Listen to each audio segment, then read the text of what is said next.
So today's event is the participating in the second annual Lynwood blanket and jacket drive. I have Project Coffee Cups, so I give out homeless people coffee and share some words of encouragement and love. The drive is for blankets and jackets, which is so important because the cold weather. A lot of times we have stuff that's thrown away in the closet that we don't really use, maybe don't fit us.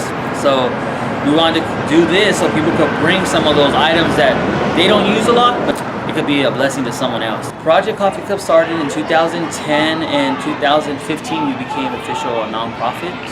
But we do this every month. It's not something we do just for the holidays. So we've been going at it since 2010. I'm actually from Long Beach. I was born in Lynwood, but raised in Long Beach. I went to Webster Elementary School. It's all on the west side of Long Beach. Growing up, was pretty rough. We lived with family members. I remember sleeping on floors forever until my parents got their stuff together, and we got our own apartment, and then eventually we got our own house by the time I was in middle school. So just middle class family. My mom was a very hard worker. My dad was a hustler. And growing up, it was fun, man. Even though we struggled, my mom made the best of it. Rest in peace, she just passed away, cancer. So, yeah, man, but my memories in the childhood were great, man. She made miracles every Thanksgiving. She made miracles every Christmas. So I had a good childhood, man. I learned to be content with what I have and make the best of it. So tell me, in high school, tell me what you were like. Were you into acting? Were you in sports? Any clubs on campus? Actually, in high school, I joined the baseball team. I played Little League growing up, all the way into high school. I felt like I was, into sports, but I was like a people person, man. I was a class clown. I got along with everybody. I got along with all the cholos. I got along with all the skaters and all the Samoans. I went to a very diverse school, man. I got along with everybody. Towards my senior year, I started to work to help out around the house a lot more. So I ended up doing home studies my last year of high school, and it was great, man. I just went to work, started my first job at Pacific somewhere, and just retail stuff, man. And so that was my high school, was just baseball and work. Oh, cool. So usually in their senior year, people would say that it's the most stressful year. Also, everybody has that one subject that they kind of struggle with the most or they dislike the most. What was that school subject like for you? Math, dude. Math struggled so much. But my problem was growing up, people like to do my homework. So I suffered later on in high school because I had to do things on my own. But me and math never got along. I can count money, but I can't do all the algebra and calculus and all that stuff. I just didn't have the attention span to stay focused right now. So everybody goes through that question phase, and as senior year is about to end, and there's the question of what's next. Did you know right away what was next? What did you want to do after high school? Did it take some time to figure out? Actually, it did take a lot of time to figure out what I actually wanted to do. Part of me wanted to be a tattoo artist, so I took some classes for art, Asian American history art, and art wasn't a huge thing that was being promoted. It was either you wanted to go to school to be a teacher or a lawyer or go off to be a doctor or something in the medical field. And I didn't know that I could actually get into art as a profession. So I could just stagger around and tattooed, for a while, and until I really just decided, what I really wanted to do when I grew up. But it had nothing to do with tattooing. So it took me some time. So you had to go to college to do the tattoo stuff or the art class? Or? Actually, tattooing, I kind of fell into it. My uncles were tattooing, and I learned through them. I just went to Cerritos College, actually, and studied art just because I just loved art. I loved everything about art. I just wanted to pursue that and see where it went. Some of my friends went off to pharmacy tech school and, to be LVNs and medical assistants, and I just started, I didn't know that stuff interests me. So I just took a few classes to learn about the history of art and different, freelance art classes. So I finished my art course, and I started working in an emergency room. And I had a lot of contact with people, especially a lot of homeless people that would come in during the holidays or during, the hot weather to get assistance, to get help. and that's where I grew up passionate and want to help others. And from then, I started my own organization, taking it further than the bedside communication. I started, meeting them wherever they were at and taking the essential needs that they needed, whether it was blankets or resources so they can get off the streets, and kind of blossom into what I call now Project Coffee Cup, and it's now just about promoting human kindness, compassion, and helping those less fortunate. Cool. And you mentioned the medical field. What did you do in the medical field? I just did insurance, but I worked in the ER, so I just did medical insurance. I just verified eligibilities, and a lot of patients that didn't have insurance, I helped them get on Medi-Cal. Cool. Who taught you about how to start an organization and stuff like that? Nobody. I didn't know anyone that had an organization, so I just kind of took a leap of faith and started my own. Cool. Now, how did you get the name out there of Coffee Cup? Social media helped. I just started it and I just it didn't really have a name. I just called it Project Coffee Cup because I was out serving coffee to the homeless and connecting with them, just like you would a friend at Starbucks, meet up and talk. And then it kind of just grew into itself, and Project Coffee Cup just kind of stuck with it, and people started talking about it on social media. Friends started to help and promote it at their businesses to be donation drop-off centers, and it kind of just grew on its own. I really didn't put too much effort into it. I wasn't really thinking about it. Project Coffee Cup kind of developed on its own, but social media was a big help. Sure. What would you like your legacy to be? My legacy? Yeah. My legacy, I would like it to just be one who stepped out and helping others and to inspire others that no matter what situation you're in, you can find the beauty in it and help others around you. My name is Yolanda Rodriguez. Yolanda, Yolanda, Rodriguez, Rodriguez. Currently, I'm an office manager for a construction company, but I also do a lot of volunteer work for the city. Currently the vice president of the Block Watch organization and a commissioner for CDBG. And I also do a lot of volunteer work here at the city of Lynwood. Tell me about your early life growing up. Well, growing up, I grew up here in the city of Lynwood. It's go to school, go work, but most of my childhood was spent in down Santa Fe and Banning, and then we moved closer to Southgate. But I graduated from Lynwood High School in 1991, and from there I started working. I actually went to a trade school, then the riots came, and then after that I started working. That's much. So, what was high school like? Were you involved in any activities then? What were your interests back then? Actually, no. I've always been very, very quiet, and school was the same. I wasn't really involved in any of the activities. I was very shy. Actually, after I graduated, and a few years after that, with my friends and my cousins, I started being a little bit more open, and that's when I started getting more involved in the community, and I think I'm a little bit more outspoken now than I was before when in high school. In high school it was very quiet. So senior year is often a time of reflection and stuff. People are still trying to figure out what they want to do, what's their calling. When did that happen for you? When did you know what you wanted to do and stuff? When did it happen? Well, after high school, because after high school, I still, like I said, I didn't have the chance to graduate. It was hard for me going to college because I didn't drive. So it was hard for me too because my parents were very strict with me. So what I ended up doing is went to school. I went to Cerritos College for a couple of years. Didn't graduate due to the fact that I got scared the last time.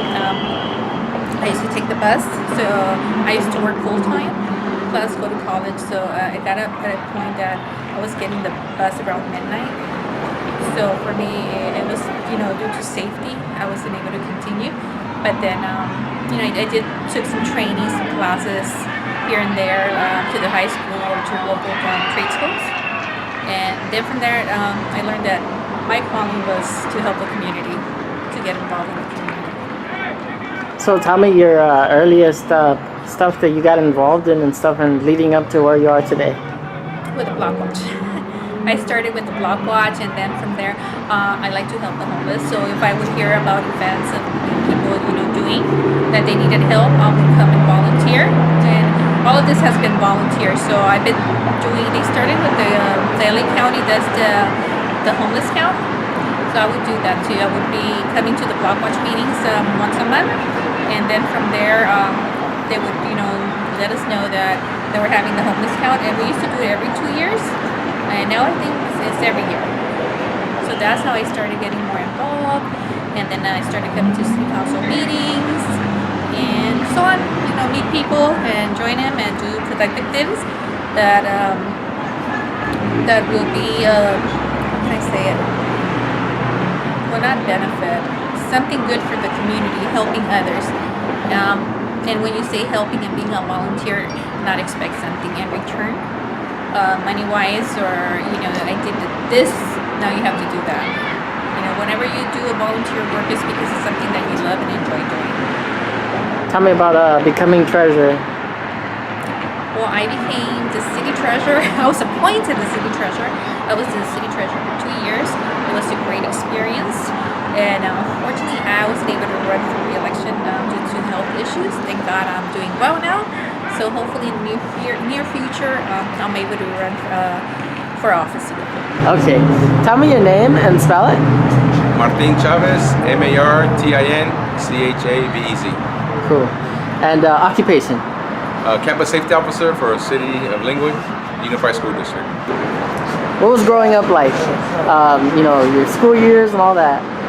It was kind of tough. I had good and bad and good memories of growing up in the city of Paramount, A lot of violence over there, but overcame it and became a man and had to move forward. Oh, cool. Now, what was high school like? Were you into sports or I acting played a and little all baseball. Played a little baseball. No football. But it was fun. Cool. So most would say senior year is the most stressful. Yeah. Walk us through, what was it like? Senior, it was tough. You get your credits together to graduate, and it's pretty tough academically, back in the days. But I went to Paramount High. Now, eventually, senior year wraps up. The question comes to mind to everyone is, what's next? What's after high school? College. Yeah, college. I did a little Compton College Community College a little bit, and after that, got into the work field, so started working, and here I am. God put me working with kids, and I love what I do. Helping kids out, mentoring students at Farba High School. So I love my job. Cool. Now, tell me about today's event. Today is homeless event. This is our second annual, and helping to give back to the community. And giving them care packages, blankets because it's getting cold. But we did a Skid Row and for a fireball with Helping Hands on Skid Row, and it was fun. It was exciting. The kids get to see all kinds of wild stuff and experience stuff, but to see how good they have it at home. But other than that, though, it's good. This event's doing our second annual and giving back to the community. My brother was also homeless at one time, so I decided that I want to help people. This is pretty sad the way people live. A lot of mental patients, drug addicted, alcohol. So it's good to give back to the community. Makes you feel good, Tell me about the planning that went into today's event. Oh, it's a little planning, social media, and reach out to people, and they give us donations, and we get care packages together, and we pick up at different locations, and we get it together and bag our own stuff, and start distributing stuff.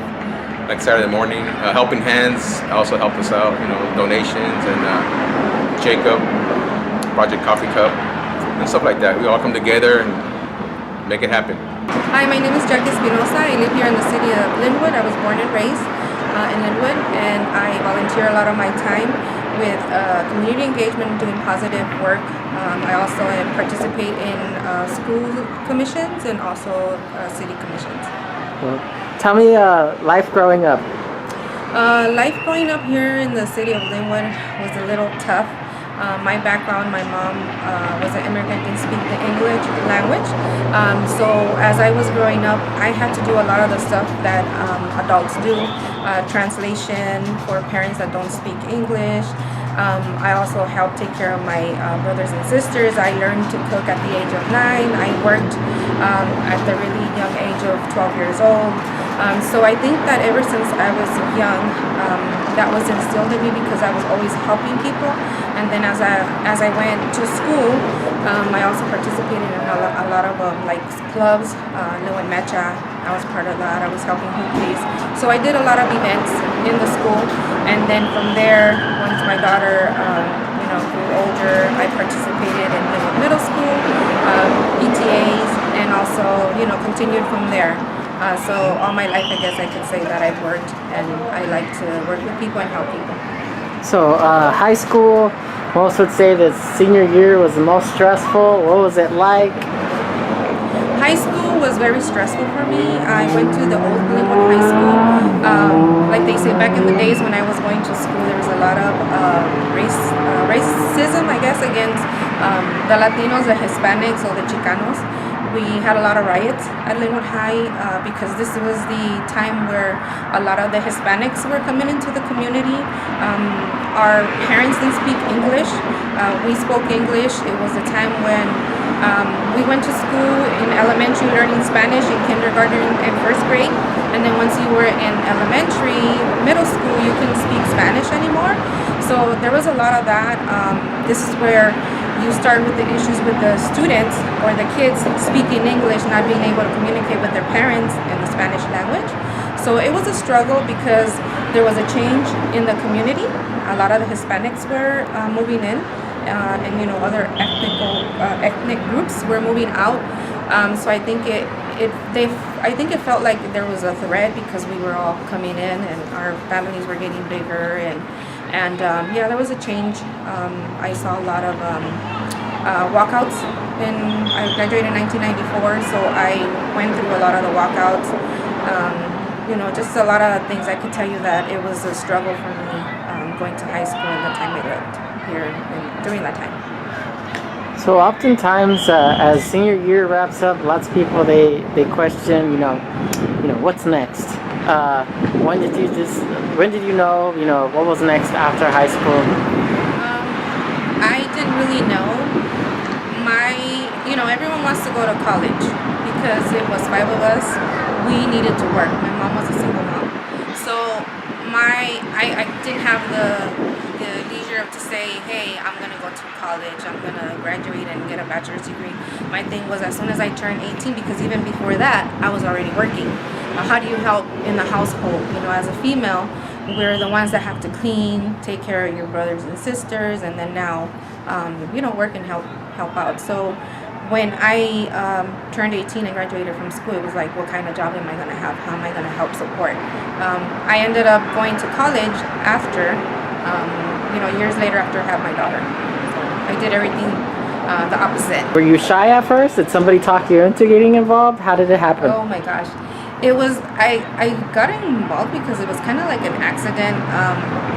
I wasn't involved a lot. My daughter went to Lynwood Middle School, and I happened to go through an essay through her work, and I found that she wrote an essay during her class, and it was about the food for Lynwood Middle, or the school district, and she happened to purchase the orange juice, and it was expired. There I learned that at Lynwood Middle, which was the old high school, had rodents, and there was a big problem with the rodents coming into the cafeteria, eating the food. So once I started participating and talking to other parents, of course, that didn't speak English, didn't know how to write complaint letters, so there was a need.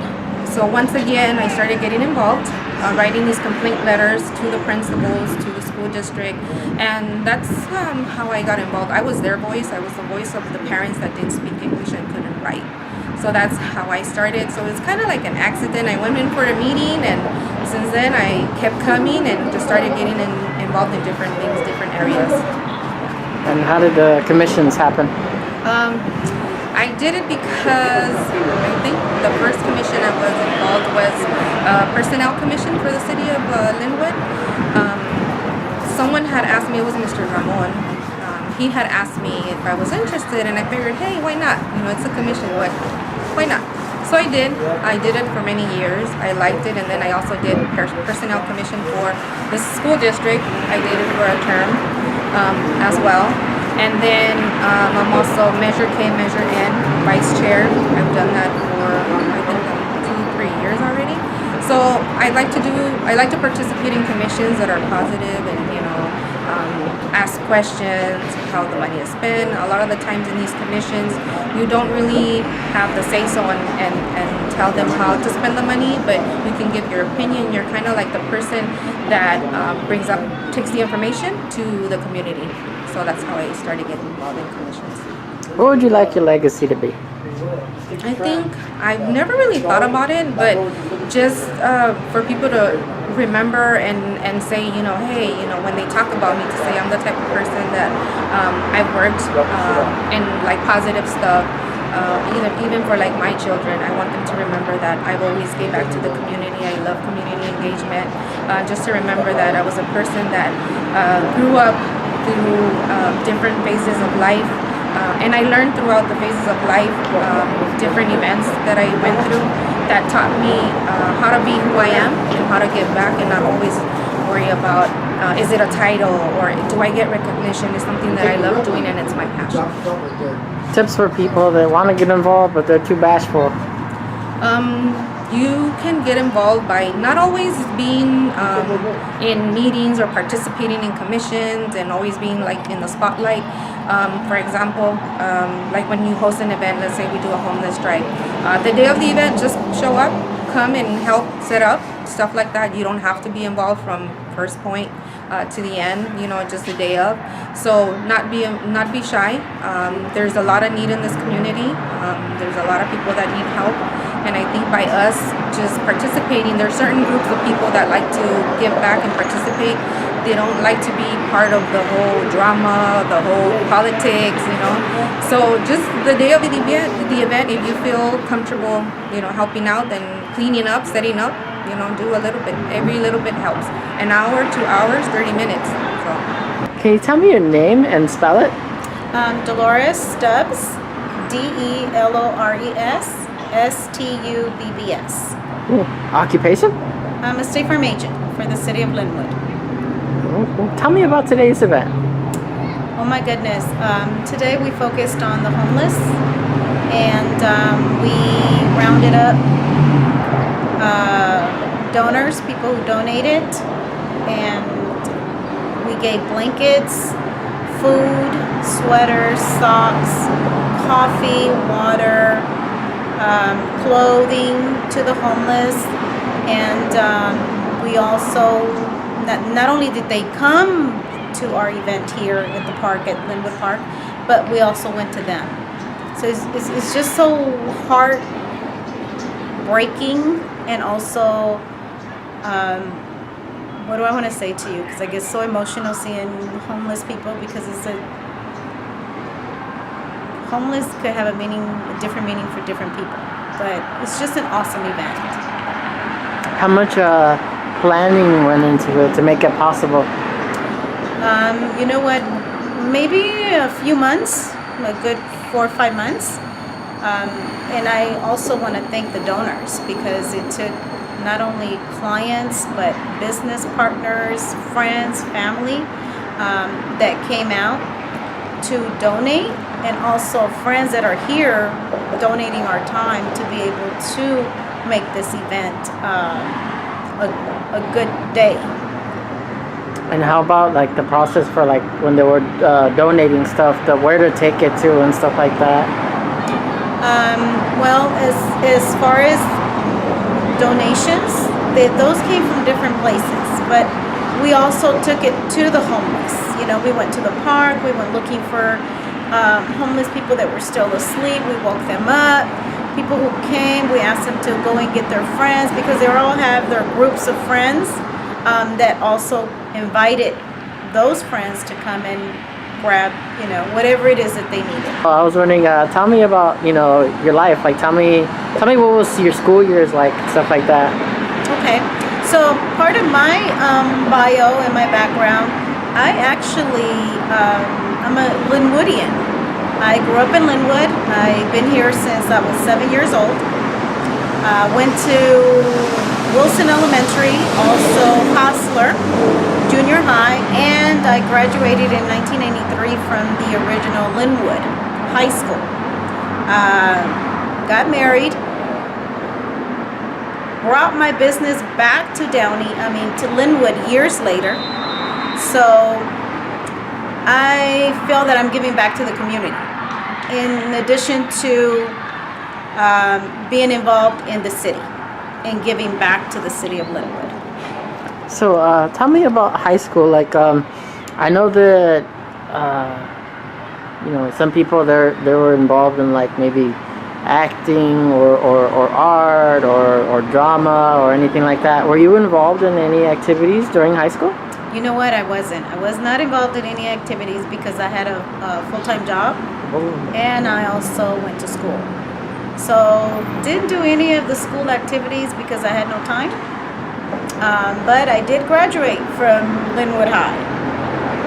Now, most would say that senior year was the most stressful, and everybody goes through that questioning phase where they're like, what am I going to do next after high school? What was that like for you? You know what, my senior year wasn't stressful at all for me because I had always took summer courses. So by the time my senior year came, I was ahead of the game. So I always got out of school like at 1 o'clock and left to go to my job, my full-time job that I had. So it wasn't stressful at all because I planned ahead. But yes, I always wondered what would I do after I graduated. Didn't go to college immediately, but I did end up in my grown-up years, did end up going back to college and getting my business degree. Oh, tell me about college. You know what? I went, as far as my college years, I was working for Verizon, and Verizon needed supervisors, and I always wanted to be either a supervisor or a manager.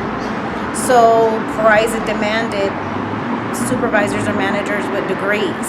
So I went back to school, ended up going to University of Phoenix, and got my business degree from there. Excellent. Tell our audience the importance of education, higher education. Oh my goodness, higher education is so important because nowadays, high school is not a whole lot to depend on. Me as an entrepreneur, as a business owner for State Farm, I'm also demanding not only a high school, but I push kids to go to college because it is so important. Now college is like the basic. It's almost having a high school diploma, and it is so important for you to have it. To not only for yourself because it makes you more well-rounded, but also for the business that you're going to go into because you do want educated people. Having 2 languages is really important because everywhere you go, especially in LA, you have the majority of the population or the majority of the people are Hispanic. And Hispanics also bring in money, even though some people beg to differ. But us as Hispanics, we also pay with the same green dollar as any other race. So it's so important for you to be able to also service that Hispanic customer. In addition to, of course, your English customer, because we're in America, so you have to know English. It's a must. But also you have to also know Spanish, and it also depends on what career you decide to take, right? But if you are going to be in that mixed customer service of your Hispanic and American, you have to know both languages in order for you to be able to jump in and take off running with both languages, and also to be able to make more money. I think also it starts in the home.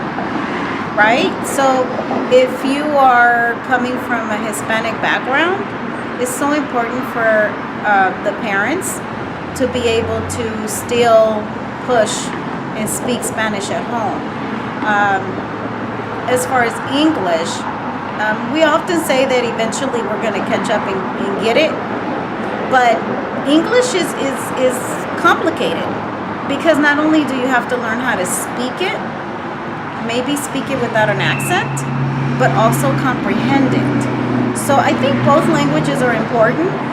Most jobs don't require you to be able to comprehend and write and speaking Spanish as much as you do English. So again, depending on what career path you're going to take, I think that both are important. But if you're going to be a doctor, do you really need to know Spanish? If your customer is going to be Hispanic based, you do. So depending on what career path you take, that's where you need to balance the two. My name is Hector Sarabia. I was giving out stuff, donations. They were giving out clothes. They gave us some good things. And somebody at Rome told me about it. That's why I'm here at Lynwood Park. And I went to the school here. And, you know, I know a lot of people. People knows me. I'm not a bad guy. I never did nobody wrong. I thank God that I'm still good. You know, I'm still a good person. I can still walk. I don't know. Just look over my shoulder. I don't feel that I owe nobody nothing. You know, nobody owes me anything. I don't owe nobody to them. You know, I just want to say that. And all these beautiful people, like this guy, the gentleman who's recording me, thank him and God bless his heart for what he's doing for me today. And hopefully my message will get across for the good. Thank you. My life was I grew up fast. My life grew up really, really fast. Maybe like by the age of 11 or 12, I knew mostly I was like already like getting streetwise real fast. You know, because I would always be around older people that were wiser. I was doing good when I was a little kid, but I chose to, I guess somehow I slumped over and I ended up in the neighborhood, you know, from Compton, and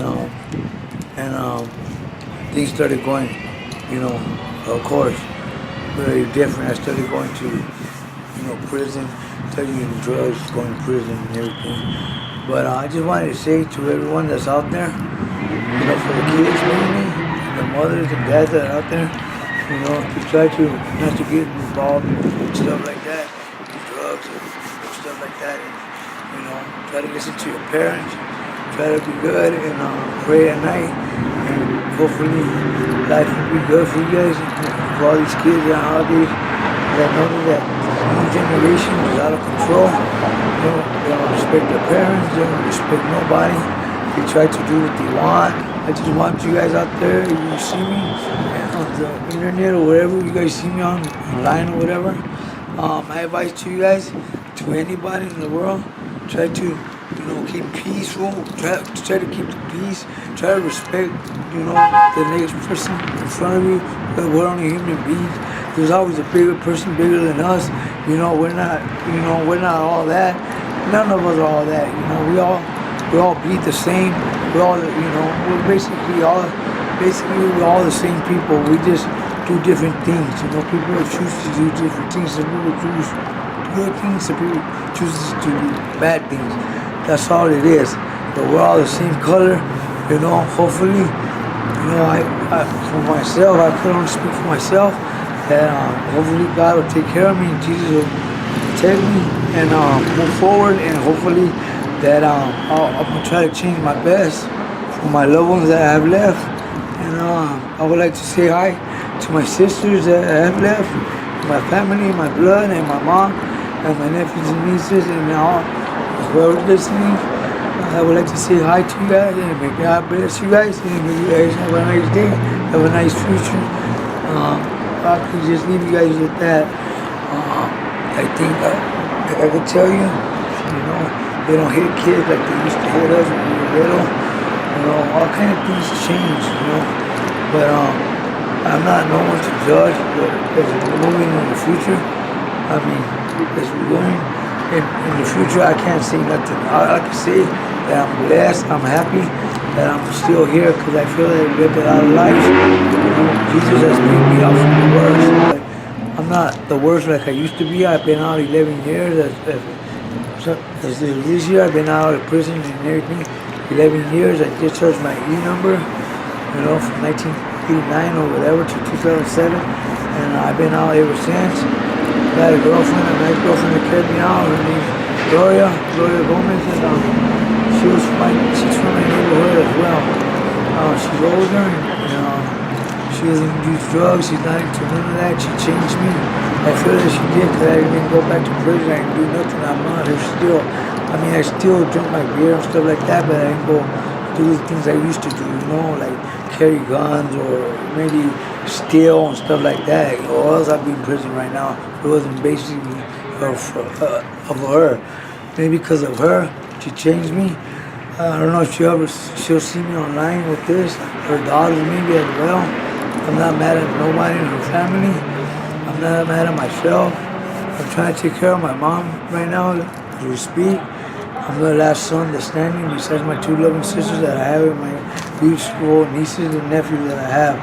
And as of today, I move on. I'm going to try to change my life, do the best I can. I'm going to stop drinking because my liver's messed up already. And I wanna